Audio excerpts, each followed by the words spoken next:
Thank you for joining us. It's a real pleasure to be joined by Ioanna Sakellaraki, Student Photographer of the Year of Sony Photography Awards 2020, representing the Royal College of Art with her latest body of work, a response to this year's brief Sustainability Now, bringing together a really fascinating series of nighttime photographs of solar panels, wind turbines and battery farms on the island of Tilos in Greece, the first Mediterranean island to run almost entirely on renewable energy. Her work shows a great contemplation, a sense of being alone at night with only moonlight for illumination. It shows isolation, a kind of fragility, and it really highlights this relationship between nature and human impact of technology on our landscape. So yeah, kind of first kind of question, you talked about the climate change and this kind of vulnerability and sustainable development challenges are becoming more apparent. I guess these have become more apparent during lockdown. And you said you've talked about this being very particular for the islands, where they're very insular and they're energy dependent on fossil fuels and energy imports, that involve kind of high transportation costs. Can you talk about your photography and how kind of this project, and especially how this photography and your visual language investigates these things and how you communicate, really? It'd be great to hear your point of view. So hi, thanks so much for having me. I'm really grateful to have been invited by you. So I'm a London-based photographer. I'm originally Greek. I'm a recent graduate from the Royal College of Art. And my photography actually started back in 2011 when I completed my first master's in cultural and urban studies. Yeah. So a big part of my work back then started revolving around architectural ruins, memory and territory. I had been researching quite a lot around urban planning and architecture with a special focus on memory. So I guess that was a starting point for a great interest in terms of, backed up with my background in journalism, where I did my BA, together writing and photography were kind of creating these visual narratives. And more recently, I actually applied in the Sony Photography Awards with my current project, The Truth is in the Soil, yes. Which actually revolves around the notions of memory loss and fiction. So it's a mixture of analog medium format photography that brings together figurative portraits of mourners from the last female communities in Greece, in the south of Greece, in Mani Peninsula, and landscape photography. So I've been really interested in this idea of how the image affirms things in their disappearance and gives us the power to create absence through fiction. So sending this project to Sony for the first brief that was actually, the project was actually shortlisted together with other 9 projects. Yeah. And then we were given this brief to work on Sustainability Now, which was actually a great challenge as well as opportunity for me, as my photography and my work has been around landscape, but a lot around tradition, memory, identity, and the homeland itself. So I've been really interested, obviously, in climate change, but it hasn't been, I hadn't initiated any project so far. So this mini assignment kind of gave me the opportunity to actually rethink, my aesthetic approach, as well as kind of rebuild part of my narrative in terms of how I would approach this assignment by Sony. Yes. So as you mentioned, Aeiforia, so it was a kind of the second part of the competition. And I had heard about the island of Tilos back in 2017. Yes. It was awarded with a series of prizes during the European Sustainability Week. I've been working for quite a while during my previous career before photography in European affairs. So a big part of my research around kind of legislation and interest there had brought up this kind of story. But then it's quite interesting how photographically it kind of, came back in mind, but then I didn't yet know if it would match the subject as well as my personal interest for saying this story. Yes. And actually, I started reading a lot more about the island itself. It's a really tiny island that is situated very close to Turkey and the Dodecanese archipelago. And it's quite hard to approach, as you already mentioned, yes. these land masses, these places being kind of isolated by nature. Tilos for many years has been receiving energy by an underwater cable from a bigger island coast. There were a lot of power cuts during the tourist season. There was a lot of difficulty in terms of dealing with energy on the island. Yes. And since 2015, there has been a big hybrid system exclusively powered by wind and solar energy, which makes Tilos the first Mediterranean island, being almost fully reliant on clean green energy. So that was the kind of point of interest that was linking that back to the actual subject and topic. Yes. And then the way I worked on this story was obviously coming from my own personal inspiration, as well as ways of working photographically. So yes, no, that's really interesting, I think. And I think your background is obviously informed, this project, and it kind of shows the amount of research you've done, and which is integral to any kind of interest in body of work in photography, I think. So it's interesting for the viewers, I think. Maybe talk about how do you start a body of work? There's lots of people, lots of photographers out there kind of on their maybe first rung of a ladder, and it's quite overwhelming to start a new body of work. Where do you get your ideas? How do you start with your research? That'd be interesting to see your process, I guess. Yeah, absolutely. So I think, coming from a kind of journalism background, yes, kind of, research a lot and read a lot by nature, as well as I write quite a lot. I pay attention to different type of stories. It doesn't necessarily mean that they become my subjects. Yes. For instance, my work for the last 4 years, it sparked a journey back home through a personal story, which was the death of my father. So I do speak about Greece and tradition and memory within my work, but it kind of revolves around this idea of memory through a personal experience of losing a country and losing a father, and kind of really working around family and tradition. I think it's my aesthetic approach that kind of, picks up these different elements and brings them together in a way that it doesn't look as personal as the story may be.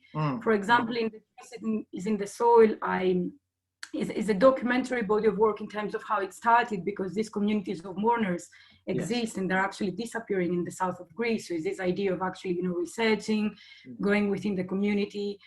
2 years ago, I received the postgraduate bursary award from the Royal Photographic Society that supports this project. So it did start as an actual long-term photographic research. Yes. And I think it has been very important for me to actually ground my stories to reality. This idea of a certain sort of curiosity of something that exists, that is disappearing. Yes. And then from then on, while, I build this story, and for instance, with the mourners, having lived within their communities, having kind of followed closely what ancient Greek laments around funerals and death look like. Yes.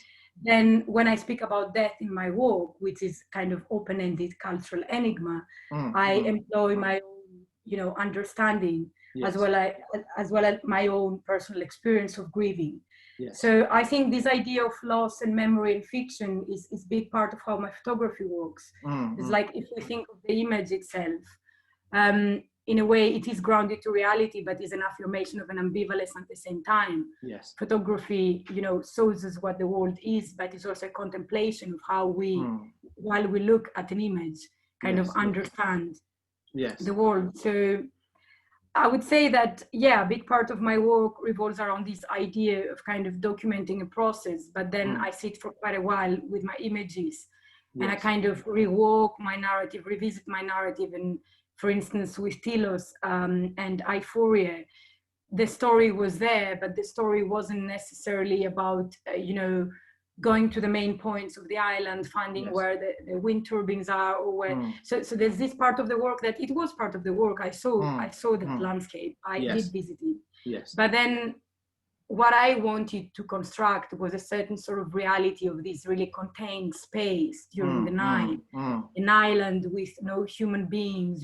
this idea of like a really kind of mountainous landscape during winter on a Greek island, not many people, there are around 60, 70 inhabitants, really old people, but they're permanent residents in that part of the island. And actually I was surprised myself that I focused, because there's a battery farms and a big part of the island, but there's big, regeneration process. And as I said, with my background, it was really interesting to visit the landscape, see the projects and everything. But then, is what becomes unique and stands Yes. out of this process. So I think the Megalochorio, which is actually where all those images were made, Yes. Yes. is in a way like the small village of the island. Mm. And I found that during the night, that place was really captivating in terms of, I started looking on the rooftops of the islanders' homes, Yes. and really finding these different versions of homemade materials for keeping, you know, solar panels and their own ways of dealing with energy. I mean, there are still power cuts in the island. There's no light during the night. Wow. It was about this idea of a personal story that I experienced more than what I actually just saw Yes. as part of the landscape. Mm. So I guess his aesthetic is built, I guess, is informed by the whole process and narrative, but you know what you eventually, the way you construct an image is this whole process and encounter within the work. Yes, yes. That's why I guess my work is between this idea of documentary and creative process as well. No, I think that's a really fascinating insight into your working process, and this idea of kind of personal loss and loss of a country as well. And I think you're right. You know, you've got a definite visual style, a visual signature where you wouldn't need to see your name and you could recognize the work. And I think that importance of the visual aesthetic ties together all these kind of ideas that could be disparate, and it's also your experience. I think that's very important, and yeah, it's fascinating to see. It must have been quite an incredible experience to be on such a different way of living on an island, I guess, without electricity. And your use of moonlight, I think, you know, using that is you know, something natural and something unfamiliar to many people, I guess. This idea of the landscape illuminated by natural illumination is very interesting. Yeah, okay. That's great. Yeah, I think that's... can you talk about your education at the Royal College of Art and, you know, the importance of education and being, I guess, around creative peers? That'd be interesting, yeah. Just to add, in terms of the last point you just mentioned, what was quite interesting with the Sony assignment was also that you have a certain amount of time to complete the project. Oh, okay. So it's all about this process of really working towards an assignment. You know, you have a topic, you find your story. It's quite free. You're given the equipment. But it was quite interesting for me because I've been shooting in analog photography, medium and large format. Yes. So being given the equipment, digital equipment from Sony, I think that played quite an important role that I you know, included night photography in the series. Yes. Because I mean, it's an excellent camera during the night. While it was also this discovery of the new equipment and the challenge of working with a new tool, you know, switching non-medium format. And I think kind of working around this process of you know, having a new tool to actually shoot a project and being given this framework and still being quite flexible in terms of how, if you've seen the rest of the stories, you know, it's really interesting actually as a competition because it's schools from all over the world. So it's not just in Europe or the UK. So you have so many different sort of approaches towards sustainability in Mexico and I think what's interesting with Greece is that this is a positive story, but at the same time, it's a country that, you know, there's lots still to be learned in terms of energy and efficiency and all these sort of subjects. But coming back to what you mentioned, so yeah, as I said, the way photography has been part of my life since 2011. I've been working with Barcroft Media. I've been doing quite a lot of more kind of photojournalism stories for a while. I've been always working on personal projects. So I worked on a series of projects in the Balkans before.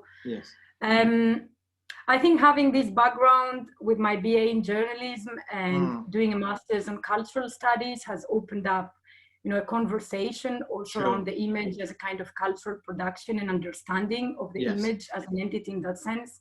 And then photography actually came later on. I lived in Georgia in South Caucasus for a year. And I was working on giving photography and creative workshops to communities of internally displaced people there. So I think that was also using photography in such a way while making work while I was there. So I was discovering also this Caucasian territory and made me, when I came back, even if I continued with my previous career, to study photography. So I studied photography in Brussels before I went to the Royal College of Art to continue with MA. Yes. The specificity, I think, of the Royal College is that it's an institution that creates a certain sort of conversation around photography as a contemporary practice, not necessarily, you know, as just photography as a medium. Sure. In many programs, you know, photography might be part of multimedia studies, or it's really an art practice and an art conversation around the image as an actual outcome of a process, an artistic process.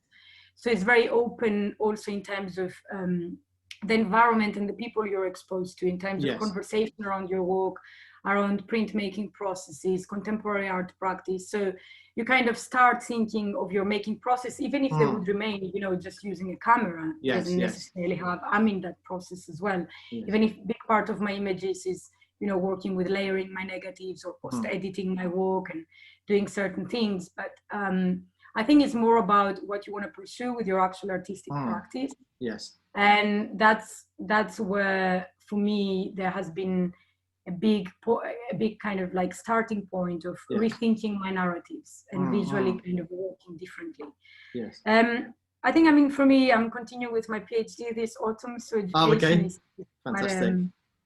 I think it's a process, I mean, of making, showing work, learning. And for me, if I'm in a, you know, flourishing framework with the right people, I have facilities and kind of, you know, encouragement and inspiration. This can be academia in my case. Yes. So I think everyone educates themselves differently. I believe there's, you know, exceptional and talented artists who haven't necessarily, you know, exposed themselves to that way of working around the practice, and they have found, and that was the case for me before I actually went for the photography. I started with photography, just making work. Sure. And then my interest, you know, evolved, and perhaps through my writing and research, I'm also interested in this more academic sort of approach to my subjects. So education is important, but there's, I guess, not one way of especially within the art scene. Yes, sure. Of actually going forward with that. No, I think that's very interesting. I think, it's important to be in that kind of creative environment, and that could be anywhere. But to have that critical dialogue around your work and that feedback from many different people, because it's so easy to be immersed in your own work as a photographer and not get kind of a objective viewpoint. So, and I think that's interesting. And I think what makes your work very fascinating, and what, you know, is your personal narrative and your personal experiences and the way you've kind of condensed this within your projects. Lots of people don't do that. Lots of people kind of discard their previous career, maybe as an accountant or something, which I think, you know, I think they should include. I think that brings a richness to the work. It brings extra depth, and people are interested in people, and I think that brings that element so it could be more widely understood and discussed with your work. So I think, that's fascinating. So you mentioned a PhD, and that's very exciting. So what's next for your projects? Have you got a new project you're working on, or? I mean, I've been working on a new series of works within The Truth is in the Soil. I'm currently showing some work as part of our graduate show in TJ Bulting Gallery in London. Yes. I've been working quite a lot with archival photography and material for the latest part of the work. Yes. So these are archival photographs that derive from the journeys of my father as a sailor. Yes. 50 years ago. Big part of the archive has been shot in Japan. And I've been using part of this photography to integrate hand-stitched embroidery that I've been learning within the communities of mourners. So the pieces are kind of printed in a small format, and they've been exchanged between me and my mother. So we're both going, as a project had started with my mother as a female figure and her own personal process of grieving, and then opening up to these female figures of the professional mourners, and coming back to me as a woman mourning my father, and you know, my own practice as a passageway through this story of loss. I found that this creative relationship with the material itself, I mean, I've been using quite a lot of textile in the work, as you know, the women themselves are dressed in textile. Is this idea of revealing and concealing within orthodoxy as well? That's a kind of connotation of this religious process. So printing on the textile, and working with this idea of stitching, kind of creating a dialogue of marking, a process of remembering and forgetting. Yes. Has been, I mean, I'd be really happy to show you the new works for the first time exposed in TJ Building, and there will be an Athens Photo Festival this autumn. Oh, okay. Yes, yeah. That'd be very interesting. Maybe it's another interview. Maybe when you show that work, we could discuss that and talk about it.